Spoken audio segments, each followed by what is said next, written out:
once you are labeled a survivor, most people around you, they just have no idea that you're still struggling.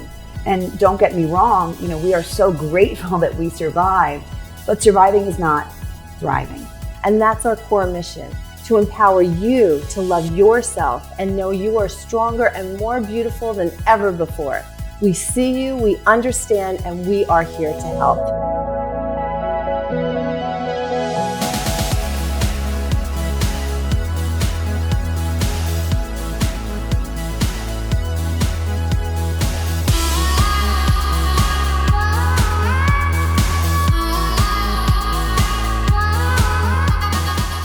So Diana finished chemo August last year. I'm in the process of figuring out my next step in this journey. Yeah. So she's taking a leap with us, that's for sure. Yeah. Like I look at her and I just immediately get drawn right into her eyes. Mm-hmm. She is a gorgeous mom, and a lot of times with moms, I think they don't see themselves as really sexy creatures anymore, especially post-cancer. So what I want to do is I want to work with very smoky, soft colors that are sultry. So I'm going to work with a lot of browns and a lot of plums and a lot of bronzy gold colors to really pop her beautiful eyes and gorgeous skin tone.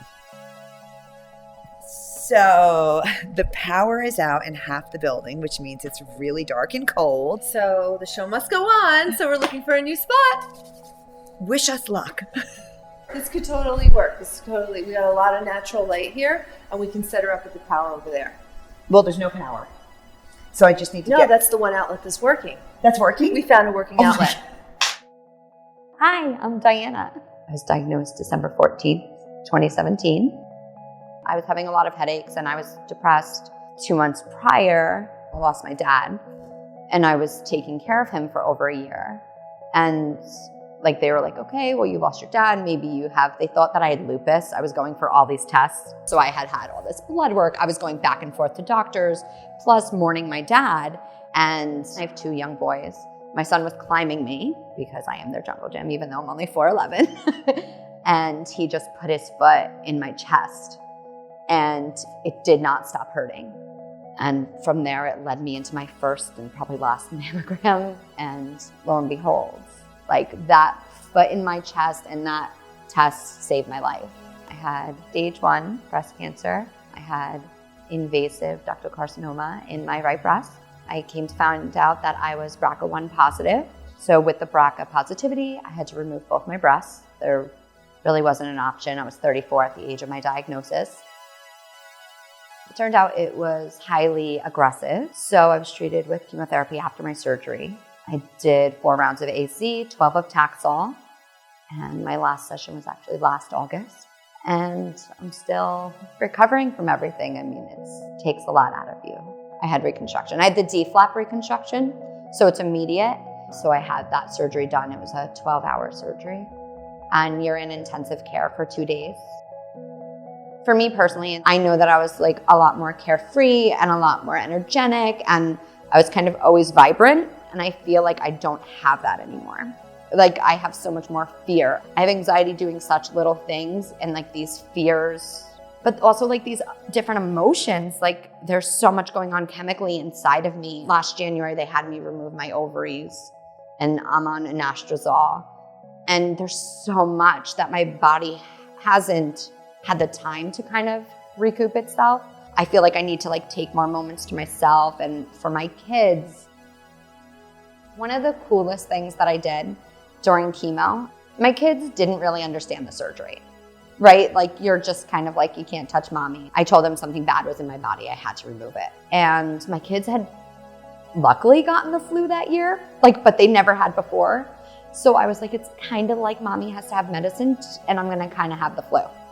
That was the easiest way. I said, but this medicine is gonna make my hair fall out. And they were like, what? What's going on? So as it started to thin out, I was how am I gonna do this? I can't just wake up one day and be bald. I didn't wanna do that to them. So I incorporated them into that, and they shaved my head. And they had the time of their lives. They were really cool about it. They were so cool about it. They're great. They were my driving force. But I mean, I made it through. I'm doing well. It's just the aftermath that you have to kind of come back from.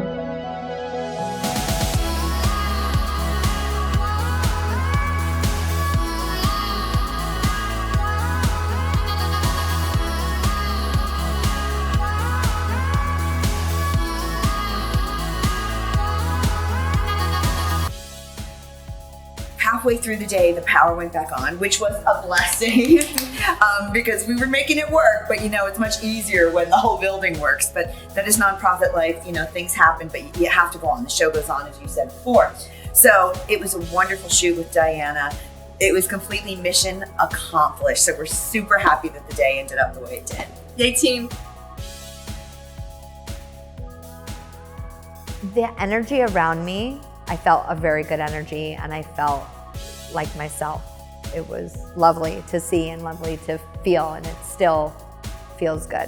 So as a survivor, I feel amazing. I feel strong. I'm so happy that I'm at the point where I am. I believe that it's made me a stronger person, and you find the strength that you never knew you had.